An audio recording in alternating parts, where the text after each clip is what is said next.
আমরা ইতিমধ্যেই অ্যারের নিয়ে আলোচনা করেছি। আমরা ক্যারেক্টার টাইপ অ্যারে দেখেছি, সেটাকে আমরা বলেছিলাম স্ট্রিং। আমরা ইন্টিজার টাইপের অ্যারেও দেখলাম। এবার আমরা যেটা দেখব সেটা হচ্ছে নতুন একটা ডেটা টাইপ। আমরা যদি বলি যে প্রাইস, আমি একটা জিনিসের, যে কোনো জিনিসের প্রাইস আমি এখানে স্টোর করতে চাচ্ছি।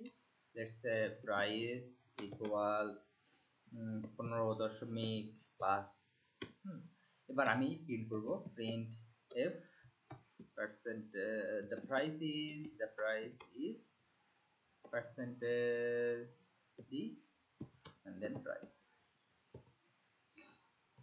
এবার আমি এটাকে প্রিন্ট করলাম। এখানে প্রবলেমটা হচ্ছে দ্য প্রাইস ইজ 15 দেখাচ্ছে, 0.5 এটা কিন্তু দেখাচ্ছে না। এর কারণটা কি? এই কারণটা হচ্ছে আমরা যেই ভ্যারিয়েবলটা আমরা ব্যবহার করছি সেটা হচ্ছে একটা ইন্টিজার টাইপ।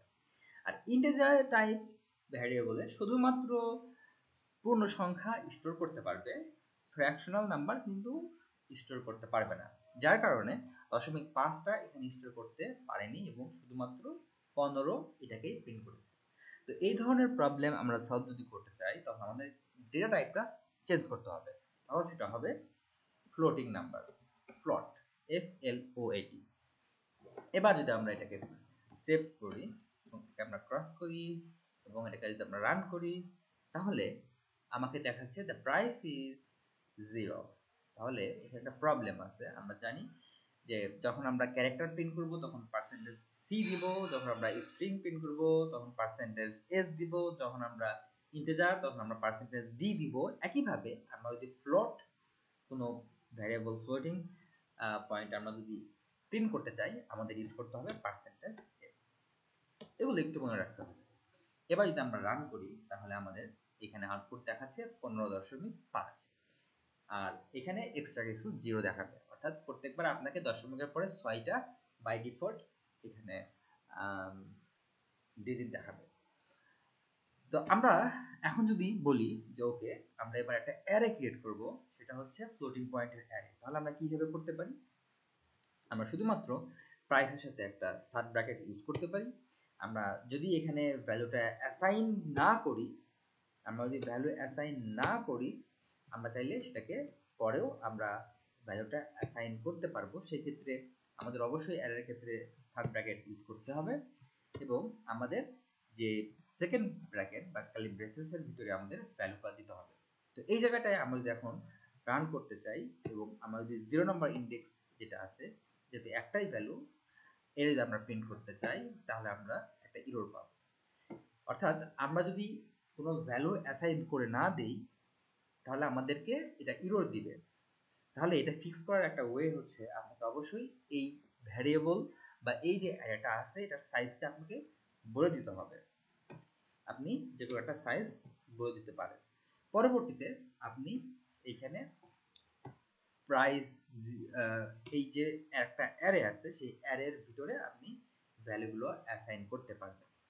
তবে সেই ক্ষেত্রে আপনাকে ইন্ডেক্স ধরে ধরে আপনাকে অ্যাসাইন করতে হবে। আপনি একেবারে সবগুলো অ্যাসাইন করতে পারবেন না। অর্থাৎ আপনাকে লিখতে হবে 0 নম্বর ইন্ডেক্সে 15.5, প্রাইস 1 নাম্বার ইন্ডেক্স থাকে 4.6। এবার আপনি যদি আপনি এটাকে রান করেন তাহলে আপনি দেখবেন যে আপনাকে 0 নম্বর ইন্ডেক্সের ভ্যালুটা কিন্তু দেখাচ্ছে। এবং শুধু তাই নয়, আপনি যদি এখানে ইন্ডেক্স নাম্বার চেঞ্জ করে 1 দেন তাহলে আপনাকে দেখাবে 45.6। অর্থাৎ পরবর্তীতেও কিন্তু আমাদের ভ্যালুটাকে দেখাচ্ছে 45.5998, দ্যাট মিনস 45.6। এই জায়গাটায় আমরা তাহলে শিখলাম আমরা কোনো একটা অ্যারেকে দুইভাবে ডিক্লার করতে পারি এবং অ্যাসাইন ভ্যালু অ্যাসাইন করতে পারি। একটা হচ্ছে আমি প্রথমে অ্যারেটাকে অ্যাসাইন ডিক্লেয়ার করব। ডিক্লেয়ার করার ক্ষেত্রে অবশ্যই আমাকে অ্যারে সাইজটা বলে দিতে হবে। এরপর আমাদের ইন্ডেক্স ধরে ধরে ভ্যালুগুলো অ্যাসাইন করতে হবে। আর একটা ওয়ে আছে, সেটা হচ্ছে আমরা প্রথমেই ভ্যালুগুলো বসিয়ে দিতে পারি 15.5, 45.6 এভাবে আমরা দিতে পারি। সেই ক্ষেত্রে আমাদের অ্যারেটার সাইজ না দিলেও প্রোগ্রামটা রান হবে। এবং এর কারণটা হচ্ছে আমরা যখন ভ্যালু অ্যাসাইন করি তখন সেখান থেকে সে নাম্বার অফ ভ্যালু কাউন্ট করে এবং সেটাকে তার সাইজ হিসেবে ব্যবহার করে। এক্ষেত্রেও আমাদের এই কোডটা কাজ করতেছে। আপনারাও একইভাবে একটা অ্যারে বানাবেন, যেই অ্যারেতে আপনি 5টা সাবজেক্টের নাম্বার রাখতে পারেন এবং 5টা সাবজেক্টের নাম্বার আপনি প্রিন্ট করতে পারেন। আজকে ভিডিওতে আমরা ফ্লোটিং পয়েন্টের অ্যারে দেখলাম। পরবর্তী ভিডিওতে আমরা দেখব কিভাবে আমরা একটা অ্যারের ভিতরে ইউজারের কাছ থেকে ইনপুট নিতে পারি। ধন্যবাদ।